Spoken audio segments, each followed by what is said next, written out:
मेरे पैरों तले से ज़मीन खिसक गई जब मुझे पता चला कि मैं प्रेग्नेंट हूँ। अभी तक तो मेरी शादी भी नहीं हुई थी और ना ही मेरा कोई बॉयफ्रेंड था। मेरी घबराहट के मारे जान निकली जा रही थी। मैं कभी भी कोई लड़के के साथ संपर्क में नहीं आई थी, तो फिर मैं प्रेग्नेंट कैसे हो गई?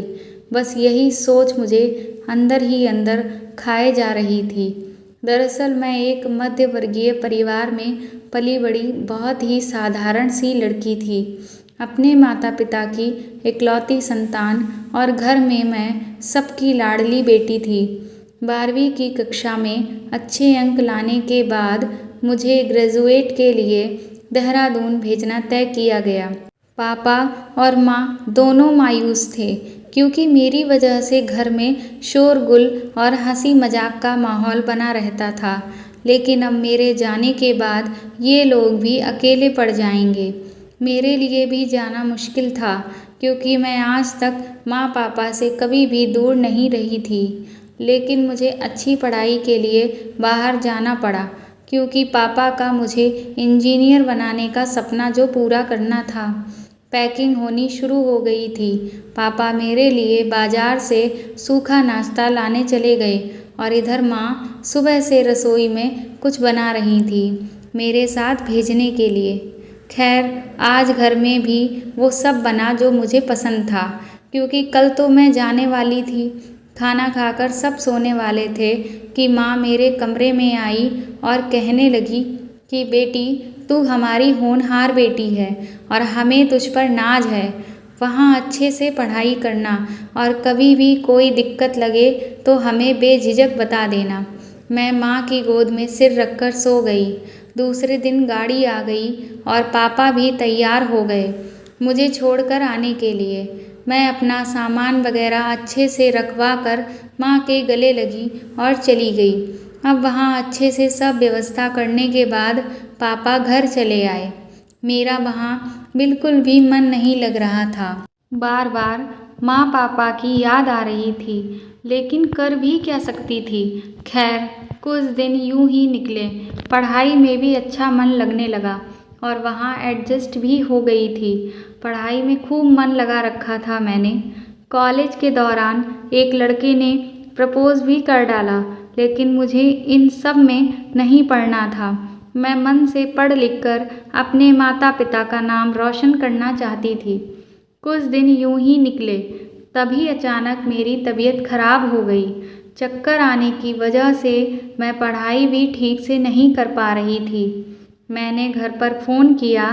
पापा आने के लिए तैयार हो गए, लेकिन मैंने मना कर दिया कि नॉर्मल तबीयत खराब है, मैं दवाई ले आती हूँ और सही हो जाऊँगी। अगले दिन मैं हॉस्पिटल गई। वहाँ मैंने अपना चेकअप करवाया। डॉक्टर ने कहा 3 दिन बाद आपकी रिपोर्ट्स आएंगी, तभी बता पाएंगे कि आपको क्या दिक्कत है। अभी के लिए मुझे कुछ दवाई दी गई जिससे मुझे तबीयत में कुछ आराम मिले। 3 दिन बाद मैं हॉस्पिटल गई। वहाँ काफ़ी भीड़ थी। मैंने अपनी रिपोर्ट्स ली और सीधी डॉक्टर के पास गई। कुछ देर इंतज़ार करने के बाद मेरे अंदर जाने की बारी आई।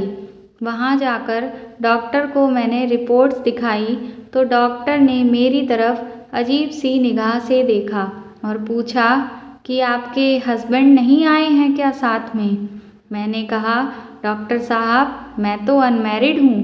तभी डॉक्टर ने कहा मैडम आप प्रेग्नेंट हैं। मेरे तो मानो कान ही फट गए हों ये सुनकर, लेकिन मुझे विश्वास ही नहीं हुआ। मैंने फिर से डॉक्टर से पूछा कि ये कैसे हो सकता है, लेकिन डॉक्टर ने कोई जवाब नहीं दिया। मैं घबराई सी अपने कमरे पर आई। मेरी आंखों से आंसू ही नहीं रुक रहे थे।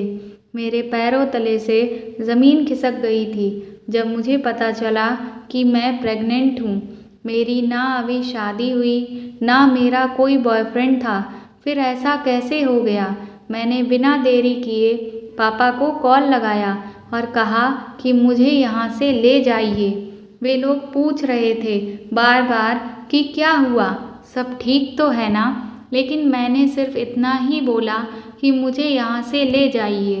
पापा आ गए और मैं अपने घर चली गई। वहाँ जाकर मैं माँ के गले से लगकर ज़ोर ज़ोर से रोने लगी और बार बार सिर्फ यही बोले जा रही थी कि मैंने कुछ भी नहीं किया। वे लोग भी घबराए हुए थे। उन्हें कुछ भी समझ नहीं आ रहा था कि मैं ऐसा क्यों कह रही हूँ। आखिर बात क्या हो गई है। माँ ने मुझे पानी पिलाया। प्यार से सहलाते हुए उन्होंने पूछा कि आखिर बात क्या हो गई है। मैंने अपने बैग से रिपोर्ट्स निकालकर पापा को थमा दी।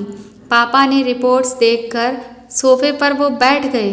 अब उनकी आंखों में भी आंसू थे। माँ के बार बार पूछने पर उन्होंने कहा कि रिया प्रेग्नेंट है। माँ एकदम से सन्न रह गईं, लेकिन जैसे तैसे उन दोनों ने खुद को संभाला और मुझसे पूछा कि बेटी क्या ये सच है। मैंने उन्हें सब कुछ बता दिया कि मेरी कोई गलती नहीं है। पता नहीं ये सब कैसे हो गया। उन्होंने मुझे कहा कि बेटी हमें तुझ पर पूरा विश्वास है। हमें पता है कि तुम कभी ऐसा कोई काम नहीं करोगी जिससे तुम्हारे माता पिता को शर्मिंदा होना पड़े। उनकी ऐसी बातों से मेरे कलेजे को काफ़ी ठंडक मिली। तभी अचानक मेरा फ़ोन बोलता है। फ़ोन पापा उठाते हैं। जैसे ही उनकी बात हुई वे खुशी से झूम उठे।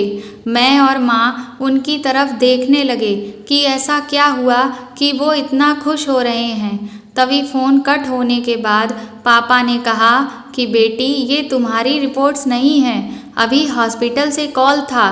वो लोग कह रहे थे कि नाम और उम्र सेम होने की वजह से रिपोर्ट्स की अदला बदली हो गई थी। ये रिपोर्ट्स किसी और की हैं और तुम्हारी रिपोर्ट्स उनके पास चली गईं। तुम्हारी रिपोर्ट्स तो बिल्कुल नॉर्मल आई है। मेरी जान में जान आई और मैंने चैन की सांस ली। साथ ही मैं ये सोच रही थी कि मेरे माँ पापा कितने अच्छे हैं। उन्होंने मुझे बिना गलत समझे मेरा साथ दिया। आपको ये कहानी कैसे लगी कमेंट में ज़रूर बताएं और मेरे चैनल को सब्सक्राइब करें। Thank you.